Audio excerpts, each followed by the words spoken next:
তো আজকের এই ঈদ মিলাদুন নবী উপলক্ষে আজকের উপস্থিত আছেন অত্র প্রতিষ্ঠানের শিক্ষক শিক্ষিকা মণ্ডলী ও স্নেহের ছাত্র ছাত্রীরা। আসসালামু আলাইকুম ওয়া রাহমাতুল্লাহি ওয়া বারাকাতুহু।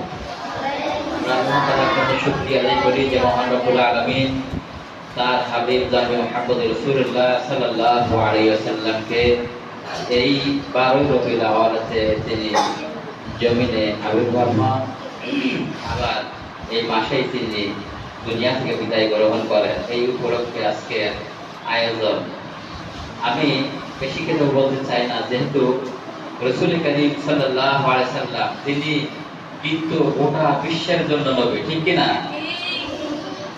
উনি কিন্তু কোনো দলের না, কোনো মতের না, কিংবা কোনো গোষ্ঠীর না। অন্যান্য নবীরা যেমন এক এক গোষ্ঠীর জন্য এসে, এক এক সম্প্রদায়ের জন্য এসে, এক এক কওমের জন্য এসে, কিন্তু দয়ার নবী, মায়ার নবী, তিনি প্রত্যেক সম্প্রদায়, প্রত্যেক মানুষের নবী। তাহলে তিনি হলেন কি? ওমা আরসালনাকা ইল্লা রাহমাতাল লিল আলামিন। তিনি সমস্ত জগতের জন্য, আলমের জন্য রহমত। তাহলে সমস্ত গোটা বিশ্ববাসী, সমস্ত জগতের জন্য রহমত। তাহলে রহমত যদি আমরা পেতে চাই, তাহলে রসুলকে মানা রাখবে না? রসুলকে মানা রাখবে। তাহলে রসুলকে যদি মানতে হয়, রসুলকে যদি ভালোবাসতে হয়, তাহলে রসুলের আদর্শগুলো মানতে হবে। তাহলে রসুল কারীম সাল্লাল্লাহু আলাইহি ওয়াসাল্লাম কি নামাজ জানেননি? কে নামাজ জানেছিল না? তাহলে আমরা আজকে স্কুলে আসছি, আমাদের প্রত্যেককে শিক্ষা দিতে হবে যে রসুলকে ভালোবাসতে গেলে খালি এইরকম দোয়া অনুষ্ঠান করে কি মিলাদ শরীফ পড়ে তাওয়ারুফ খেয়ে এই ভালোবাসলে জান্নাত পাওয়া যাবে না। আমি একটা হাদিসের রিভার্স করতে 2-1 মিনিট।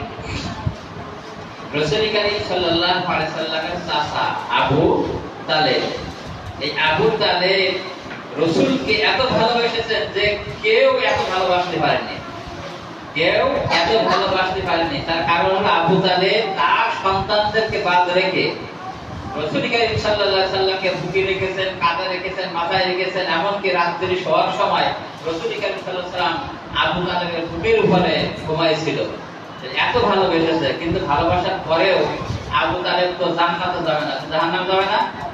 তার কারণ রাসূল যে আদর্শ নিয়ে এসেছেন, রাসূল যে আল্লাহ রাসূল, এইটা সে মানতো না। না মানার কারণে সে হলো জাহান্নামে, কিন্তু ভালোবেসে জান্নাত পাবে না। এইজন্য আমরা ভালোবাসবো, ভালোবেসে আমরা দেখতে হবে রাসূল যে কাজ করেছেন ওইটা আমরা করতেছি কিনা। আজকে যারা ছাত্র ছাত্রী যারা উপস্থিত আছেন সবাই, আমি আপনাদের উদ্দেশ্যে বলতে চাই, রাসূল করিম সাল্লাল্লাহু আলাইহি ওয়াসাল্লাম 5 ওয়াক্ত নামাজ নিয়ে আসছেন। আমরা এখন থেকে যদি নামাজের ট্রেনিং না দেই, কোরআন নিয়ে আসছেন, কোরআন হলো নূর, এই কোরআন যদি আমরা এখন শিক্ষা অর্জন না করি, তাহলে কিন্তু আমাদের রাসূলের ভালোবাসা হবে না। এইজন্য আগে সময় যে আমরা যখন দেখেছি, আমাদের সময় সকালবেলা উঠলে আব্বা আম্মারা আমাদের কাছে কি দিত, একটা আম্মারা ধরাই দিত, কায়দা ধরাই দিত, যাও বক্তব্যে যাও। এখন দেখেন ঘরে ঘরে শিক্ষক রাখি কিংবা ওই হুজুর রাখা হয়, তারপরেও ছাত্র ছাত্রী খুঁজি হয় না। মাইকিং করে যে সময় হয়ে গেছে, আপনারা তাড়াতাড়ি দ্রুত ছাত্র ছাত্রী মানে সন্তানদের পাঠাই দেন, ঠিক কিনা? এরকম বলে।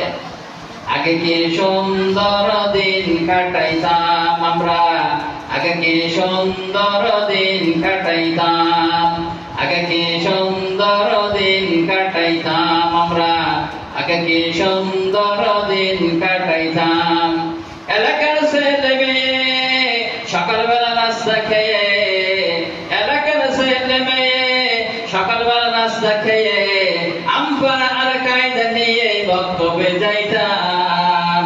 কারোর বুকে থাকি দয়াল কোরআন, কারোর বুকে থাকি দয়াল কোরআন। আগে কি সুন্দর দিন কাটাইতাম আমরা, আগে কি সুন্দর দিন কাটাইতাম। বলে ঠিক কিনা? আজকের আমাদের এই কোরআন শিক্ষা করতে হবে না? সবাই শিক্ষা করবো না? আমরা রসুলকে ভালোবাসবো। রসুল কোথায় শুয়ে আছেন? কোথায়? মদিনায়। মদিনায় রাসূল করিম সাল্লাল্লাহু আলাইহি ওয়াসাল্লাম শুয়ে আছেন। আমাদের আজকে ছোট থেকে বিয়ে রাখতে হবে, সবসময় মনে কল্পনা রাখতে হবে যে রসুলের রওজায় যেন আমরা যেতে পারি। কি করে যাব, এই চেষ্টা মানে বিরাট পরিক্রম আমাদের সবসময় থাকতে হবে। রাসূল কারীম সাল্লাল্লাহু আলাইহি ওয়াসাল্লাম যে আমাদেরকে শিক্ষিত হতে বলেছেন, আমরা শিক্ষা অর্জন করব। মনে বড় আশা ছিল আমি যাব মদিনায়, মনে বড় আশা ছিল আমি যাব মদিনায়, সালাম আমি করব গিয়ে, সালাম আমি করব গিয়ে নবীর রওজায়,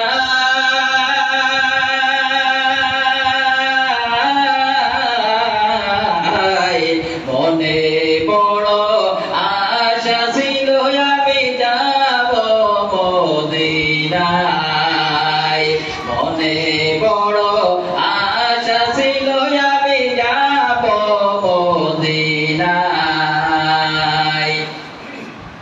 আরব সাগর পাহাড়ি দিব,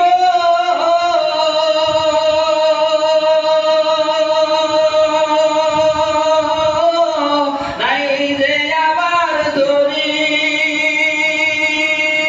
পাখি নাই তো উড়ে যাব ডানাতে ভর করে।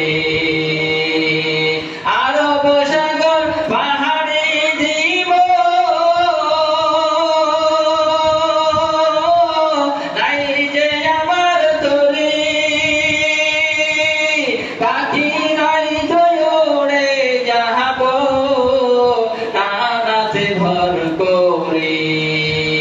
আমার আশায় আছে সম্বল নাই, আমার আশায় আছে সম্বল নাই, করি কি উপায়, মনে বড় আশা ছিল যাব মদিনায়। জোরে আল্লাহুম্মা আমিন।